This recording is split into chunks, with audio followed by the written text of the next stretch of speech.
ಚನ್ನಪಟ್ಟಣ ತಾಲೂಕಿನ ಇತಿಹಾಸ ಪ್ರಸಿದ್ಧ ಕೆಂಗಲ್ ದೇವಾಲಯದ ರಾಜಗೋಪುರದ ತಳಭಾಗದ ಮುಂದುವರೆದ ಕಾಮಗಾರಿಗೆ ಚನ್ನಪಟ್ಟಣ ಶಾಸಕ ಸಿಪಿ ಯೋಗೇಶ್ವರ್ ಅವರು ಪೂಜೆ ನೆರವೇರಿಸುವ ಮೂಲಕ ಚಾಲನೆ ನೀಡಿದರು. ದೇವಾಲಯದ ಅಭಿವೃದ್ಧಿ ಕಾಮಗಾರಿಗಳು ನಿರಂತರವಾಗಿ ನಡೆಯುತ್ತಿದ್ದು, ರಾಜಗೋಪುರದ ತಳಭಾಗದ ಕಾಮಗಾರಿಯನ್ನ ಮುಂದುವರೆಸಲಾಗುತ್ತಿದೆ. ಈ ಹಿನ್ನೆಲೆಯಲ್ಲಿ ಶಾಸಕರು ದೇವಾಲಯಕ್ಕೆ ಭೇಟಿ ನೀಡಿ ವಿಶೇಷ ಪೂಜೆ ಸಲ್ಲಿಸಿದರು. ಈ ಸಂದರ್ಭದಲ್ಲಿ ದೇವಾಲಯದ ಅರ್ಚಕರು, ಸ್ಥಳೀಯ ಮುಖಂಡರು ಹಾಗೂ ಗ್ರಾಮಸ್ಥರು ಉಪಸ್ಥಿತರಿದ್ದರು.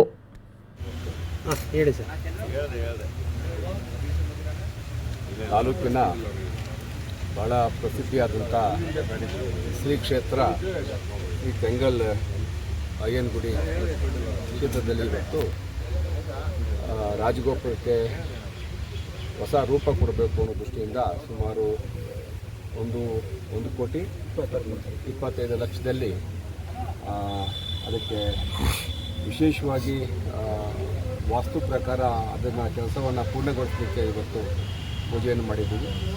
ಮತ್ತು ದೇವಸ್ಥಾನವನ್ನು ವಾಸ್ತು ಪ್ರಕಾರ ಇದರಲ್ಲಿ ಸ್ವಲ್ಪ ಲೋಪದೋಷ ಇದೆ, ಇದನ್ನು ಸರಿ ಮಾಡಬೇಕು ಅನ್ನೋ ಉದ್ದೇಶದಿಂದ ಅದಕ್ಕೆ ದೇವಸ್ಥಾನದ ಹಣದಲ್ಲೇ ಕೂಡ ಸುಮಾರು 4-5 ಕೋಟಿ ರೂಪಾಯಿನಲ್ಲಿ ಕಾಮಗಾರಿಯನ್ನು ಕೂಡ ತಗೋತಾ ಇದ್ದೀವಿ. ಇದು ಭಾಳ ಪ್ರಸಿದ್ಧಿಯಾದಂಥ ಒಂದು ಪುಣ್ಯಕ್ಷೇತ್ರ. ತಾಲೂಕು ಮತ್ತು ರಾಮನಗರ ಜಿಲ್ಲೆಯಲ್ಲೇ ಭಾಳಷ್ಟು ಜನ ಭಕ್ತಾದಿಗಳು ಇಲ್ಲಿ ಬಂದು ಹೋಗ್ತಾರೆ. ಇದಕ್ಕೆ ಸಂಪೂರ್ಣವಾದಂಥ ಭಕ್ತರಿಗೆ ಅನುಕೂಲ ಮಾಡೋ ದೃಷ್ಟಿಯಿಂದ ಎಲ್ಲ ಧಾರ್ಮಿಕ ಕೆಲಸ ಕಾರ್ಯಗಳನ್ನ ಕೈಗೊಳ್ತಾ ಇದ್ದೀವಿ.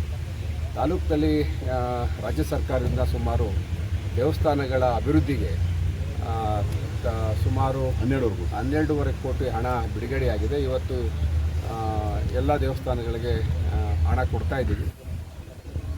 ಒಟ್ಟಾರೆ ತಾಲೂಕಿನಲ್ಲಿ ಸುಮಾರು 15-20 ಕೋಟಿ ರೂಪಾಯಿ ಹಣ ಇವತ್ತು ನಮ್ಮ ಧಾರ್ಮಿಕ ಕ್ಷೇತ್ರಕ್ಕೆ ಇವತ್ತು ವಿನಿಯೋಗ ಮಾಡ್ತಾ ಇದ್ದೀವಿ.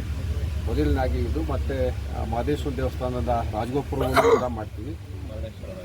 ಮತ್ತು ಮುರುಡೇಶ್ವರ ರಾಜಗೋಪುರ, ಕೋಡಂಬಳ್ಳಿ, ಹೀಗೆ ಭಾಳ ಪ್ರಮುಖವಾದಂಥ ಸಿಂಗರಾಜಿಪುರ ವೇಣುಗೋಪಾಲ ಸ್ವಾಮಿ ದೇವಸ್ಥಾನ, ಹೊನ್ನಾಳಿನಲ್ಲಿ ವರರಾಜ ಸ್ವಾಮಿ ದೇವಸ್ಥಾನ, ಹೀಗೆ ನಮ್ಮ ಪುರಾತನ ದೇವಾಲಯಗಳ ಜೀರ್ಣೋದ್ಧಾರಕ್ಕೆ ಎಲ್ಲ ಕ್ರಮಗಳನ್ನು ನಾವು ಇವತ್ತು ಕೈಗೊಂಡಿದ್ದೀವಿ.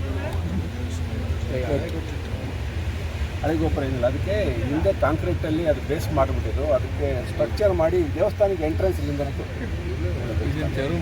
ಇಲ್ಲ, ತೆರವು ಮಾಡೋದಿಲ್ಲ, ಅದಕ್ಕೆ ಬ್ಯೂಟಿಫಿಕೇಷನ್ ಮಾಡ್ತಾರೆ ವಾಸ್ತು ಪ್ರಕಾರ.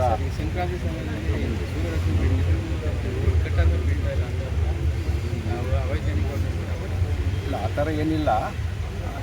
ಮಕರ ಸಂಕ್ರಾಂತಿಯಲ್ಲಿ ಸೂರ್ಯನ ಬೆಳಗ್ಗೆ ಬರ್ತಾ ಇತ್ತು, ಈಗಲೂ ಬರುತ್ತೆ. ಅದನ್ನು ಮಾಡುವಾಗ ಅದನ್ನೊಂದು ಬಿಳುವಂಗೆ ಮಾಡಿ ವೈಜ್ಞಾನಿಕವಾಗಿ